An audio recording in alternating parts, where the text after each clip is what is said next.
Саламатсыздар ма, балалар? Жаратылыстану пәнін бастайық.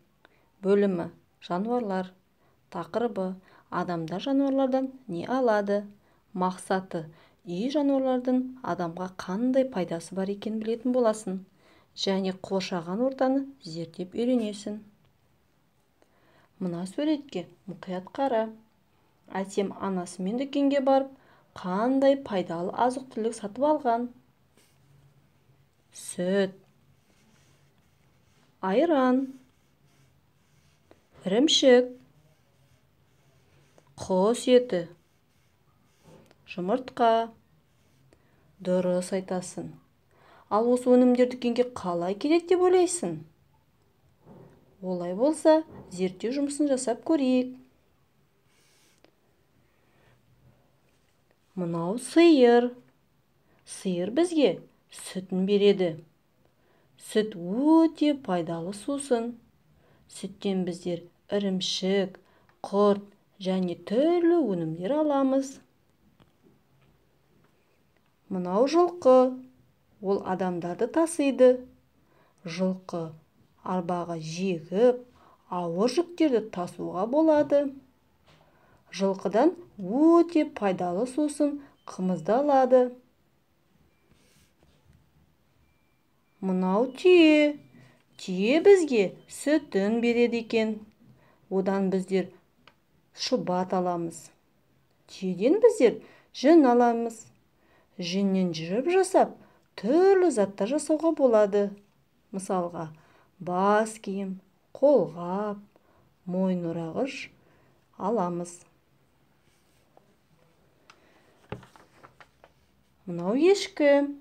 Ешкі бізге сүті мен түбітін береді. Түбіттен жіп жасайды. Жіптен әртүрлі жылы киімдер тоқуға болады. Мынау қой. Қойдың жүні өте көп. Жүннен біздер жіп жасайды екенбіз. Жіптен біздер түрлі заттар алады екенбіз. Бас киім тоқуға болады. Қолғап, мойын орағыш жасап, қыста біздер оны киіп, далаға шығып, ойнап, жылы жүреді екенбіз. Ал мынау тауық. Және үйрек, қаз. Біз олардан жұмыртқа мен мамық алады екенбіз. Демек, үй жануарларынан біздер пайдалы өнімдер алады екенбіз.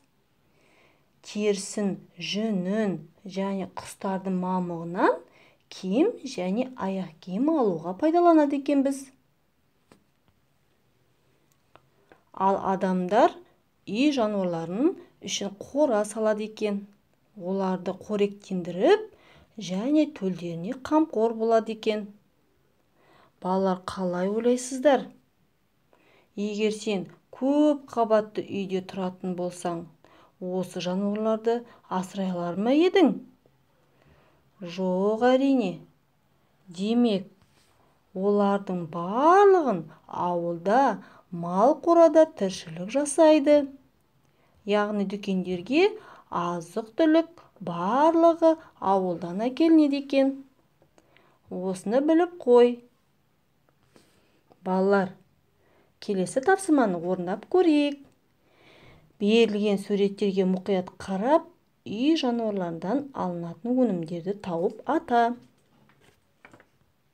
Сүт, ірімшік, шұбат, қымыз, жұмыртқа, құрт, құс еті. Жарайсыздар, балалар. Келесі тапсырманы орындап көрейік. Кестенің жоғарғы жағында жануарлардың суреттері орналасқан. Сиыр, жылқы, түйе, қой, тауық. Ал сол жағындағы бағанда олардың алынатын өнімдері берілген. Дұрыс жауап берілген жерге қосу белгісін қоямыз. Кәнекей балалар, барлығымыз тапсырманы орындап көрейік. Балалар, сиырдан біздер қандай өнім аламыз? Сиырдан біздер сүт алады екенбіз. Осы жерге қосу белгісін қояйық.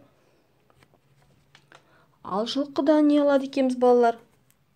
Жылқыдан біздер сүт алады екенбіз. Балалар, түйеден не алады екенбіз? Түйе бізге сүті мен жүнін береді екен. Жарайсыздар, балалар. Ай, қой бізге не береді екен? Қой бізге жүнін береді екен. Ал тауықшы? Тауық бізге мамығын, жұмыртқасын береді екен. Керемет, балалар. Сіздер жауап барлығын дұрыс таптыңдар деп ойлаймын. Сонымен, балалар, бүгінгі сабақтарын сендер үй жануарлардан қандай өнім алатынын білдіңіздер. Және қоршаған ортаны зерттеп үйрендіңіздер. Назарларыңызға рахмет. Сау болыңыздар.